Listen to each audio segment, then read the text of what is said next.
So former NFL MVP and NFC champion quarterback Cam Newton is currently going through some injury struggles, and it didn't take the media long to decide that obviously this is due to his newly adopted vegan diet. This must be the case, because no NFL player who eats animal products ever gets injured, right? There was an article written in the Charlotte Observer on the issue, and while not 100% egregious, there are definitely some misleading and flat-out false claims made about plant-based diets, so they're worth pointing out. It starts off saying that several sports nutritionists, dietitians, and trainers all came to the same conclusion about Cam, and we have a quote here from Chris Howard, some seemingly random strength coach, who says, "He can't recover as well, with less nutrients, less calories, and less muscle mass. It's just not going to happen." Citation needed?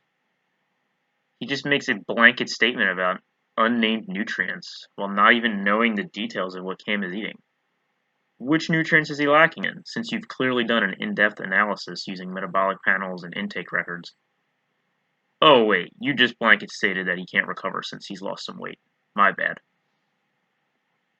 So they say later that, quote, "Of course vegan athletes can be successful," which kind of undermines the whole article here. And then it says vegan athletes are typically deficient in B6 and B12, again with no sources to back this claim up. And it's irresponsible unless you actually know Cam's nutrition status to simply speculate and make blanket statements about various nutrient deficiencies. Also interesting to note that just 3 bananas provides the full RDA of vitamin B6, and as far as B12 goes, seriously, just take a supplement or eat fortified foods. Animals are supplemented with B12, that's why meat contains the vitamin.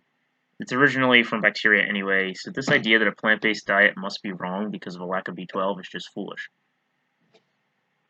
They say that you almost can't eat enough beans and vegetables to eat 3,800 calories, which is what they say Cam should be eating daily.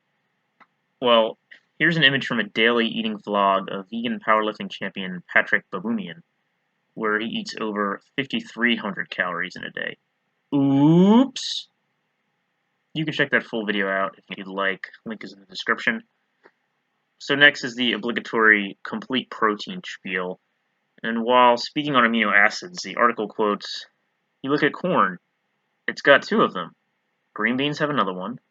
You look at wheat, it's got 2 others." What the hell?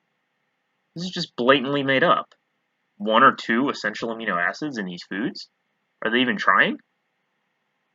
Here are some images from Chronometer, which shows all of these foods contain all essential amino acids. And yes, in varying amounts, but that's true of animal proteins as well. And then it goes on to say, even a well-structured vegan diet won't give the body every amino acid it needs. You just said there needs to be careful pairing of foods to get the proper amino acids, which on its own is a stretch, but then you say, you know what, fuck it, doesn't even matter. Next they talk specifically about amino acid leucine, which they claim is very hard to come by on a vegan diet. Despite tofu containing nearly as much leucine per calorie as salmon, which they praised earlier for just being this awesome source of protein and just an overall great thing to eat. So finally they admit that it's a disadvantage not knowing what he's actually eating. But then they claim that because one teammate of Cam's, Gerald McCoy, had a bad go with a plant-based diet, their criticism is validated. Again, what the hell? They mentioned earlier how at least 11 members of the Tennessee Titans went vegan and the team made the playoffs that year. So why does that claim not invalidate your vegan bashing? Sports nutritionist Nancy Clark was clear in saying that Cam would feel better immediately after reintroducing animal protein into his diet. Is there any evidence of this? Well, they haven't provided any at any other point in this article, so why start now? And finally, the article tries to backtrack and say, well, hey, vegan diets can be beneficial for Joe Blow, but if you want to be a badass football player that takes abuse to your body, you need animal foods. Well, elite ultramarathoner Scott Jurek, who has been vegan since 1999, is a former American record holder in the 24-hour run, covering 165.7 miles in that time span. And he also is a former Appalachian Trail speed record holder, covering the over 2,200 miles of treacherous terrain on foot in less than 47 days. So both of these feats seem pretty abusive to the body. I'm not really sure how he did it on a vegan diet. I mean, he doesn't even eat leucine or vitamin B6. So that's all for today, everyone.